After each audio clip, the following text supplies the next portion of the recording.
Do you ever wonder whether, out there in the infinite cosmos of a theoretical multiverse, there is a world where Sonic, in fact, did not have a rough transition to 3D?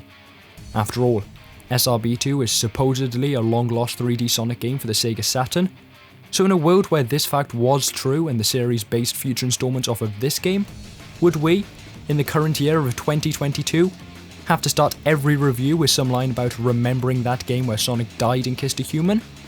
Yes, we would, because Mikhail Blur created a level pack based off Sonic 06, and in my eyes, it's not very good. Let me explain why. Firstly, let's talk about the most important part of a level pack, the level design. Mikhail Blur is not responsible for actually creating these levels, instead simply porting and remastering a very similar pack from SRB2 v2.1. Therefore, we can expect a lot of that older SRB2 jank. Levels are essentially made up of a series of rooms that are themed around one of three things. Running through a linear section with minimal platforming like a maniac, which is almost always the best part of a level, platforming, which is almost always tedious, poorly suited for the physics of SRB2 v2.2 and or overly difficult, and combat, which is almost always very easy but very tedious, because SRB2 is not built around providing an interesting combat experience. The pack then themes these sections off performing a certain task. For example, speed sections might be based off the Mach speed section from the original Sonic 06, so you'll be expected to run through a gauntlet designed to test your reflexes and intuition where you can't stop, while many of the platforming sections might be themed around finding a switch in a large open area. The problem is that other than the speed sections, the levels aren't very fun. Beginning levels like Wave Ocean and Dusty Desert start off with some pretty major flaws, like platforming being very stop and start as well as feeling really weirdly scaled, with jumps oftentimes requiring you to utilise almost your maximum jump distance, then grind to a stop on a platform barely larger than yourself. But later levels like Radical Train and Kingdom Valley not only exacerbate these problems, but bring in new ones, like a Crippling Fetus for the Lancer bot, and platforming sections that seem so obtuse as to make my first reaction to most of them simply being to fly over them with tails. Without knowledge of how SRB2 v2.1 played, I have to assume many of these problems are due to how the level design went through very few changes while being ported to v2.2, as recurring elements like the stair design that seems built to stop your momentum, as well as a general massive overdose on bandnicks, could be explained as elements that made more sense in that earlier version, but weren't tweaked for the more modern physics and enemy behaviours. Of course, keep in mind that I've only played through this level pack twice, both times using vanilla Sonic and Tails, and I thought much the same about several aspects of vanilla SRB2's design. Obtuse platforming sections and annoying bandnicks were common problems with the later levels that dragged down an opening that thrived on allowing you to run through levels with great momentum. But over time, I learned how to use characters' abilities to go through alternate routes and skip these annoying parts to conserve my flow, or at least adapted and got better at getting through them without having to stop each platform. So, if these levels were as open-ended and well-designed as the vanilla ones, I should be able to go back through them and gradually learn how to run them while preserving my momentum. The problem is, I don't think that these levels are open-ended and well-designed enough for this to ever happen. They're all extremely linear, and anytime an alternate route does appear, pretty much the only way you can access them is to fly or climb to them using Tails or Knuckles. Otherwise, get used to running the same routes through these levels, and get used to completing the same objectives in every single one. To break up the standard platforming combat speed-based levels, every so often, the level pack throws in a boss.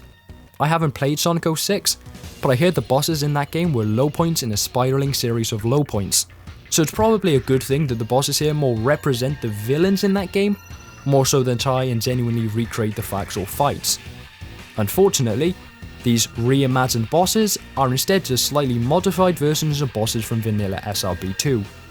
There are three, with the first one being a fight against the Techno Hill boss in a much larger arena, although because his behaviour hasn't actually been modified in any way, the increased size makes no difference to how he, and by extension you, actually like the fight. The second boss is against Mephiles, which might make you a little excited when you see he has custom sprites. Great! A fight against a new boss. Except, I'm sorry to crush your hopes and dreams, because it's actually a reskinned Metal Sonic, except the larger arena means his projectiles are almost completely unable to hit you, and the boxes and fire geysers makes it impossible to find him while he's flying around vulnerable. And I have no footage at all for the final boss because some masochist on the dev team for the level pack decided it should be an underwater version of the Brack Eggman fight. This was the point where I realised I had better things to do with my life than spend several hours fighting the final boss of the vanilla game, except you can't dodge most of attacks and need to worry about drowning. If you couldn't guess, I'm not a big fan of the bosses here, considering every single one of them is a vanilla boss with minor tweaks that either change absolutely nothing about how you fight them, or make it so the boss is an insurmountable opponent who you stand no chance against. Not very fun. If there's at least one thing this level pack has given me, it's a sudden appreciation for the Sonic 06 soundtrack. Obviously, I've always liked the vocal themes like His World and Dreams and Absolution, but I had never really dived into the level themes. I think this mod is going to have to make me rethink that. The music is a separate file to the rest of the mod in order to reduce file sizes, so I don't know what happens if you play the pack without the music file loaded, but it probably won't hit quite the same. There are a few other musical flourishes as well, such as music not resetting upon death, which helps keep you in the flow, as well as certain power-ups getting their music changed as well, such as speed sneakers and invincibility. It is a little difficult to justify giving a great amount of credit to the mod itself for the music though, considering all of it is simply ripped straight from 06, but at least they went to the effort to get the original songs instead of trying to match levels with SRB2 songs. So there's that. Graphically, the 06 is certainly different from vanilla SRB2. In keeping with 06's aesthetic, textures are far more realistic here than the vanilla game, so something like Kingdom Valley looks very different from, say, Castle Eggman.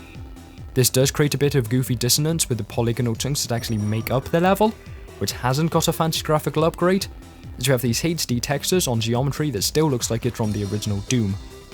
Also, the fact that, because they haven't added sprites or models for any of the enemies from 06, we still have crawlers and lancer bots patrolling these more realistic locales is funny. It is pretty charming in an odd way.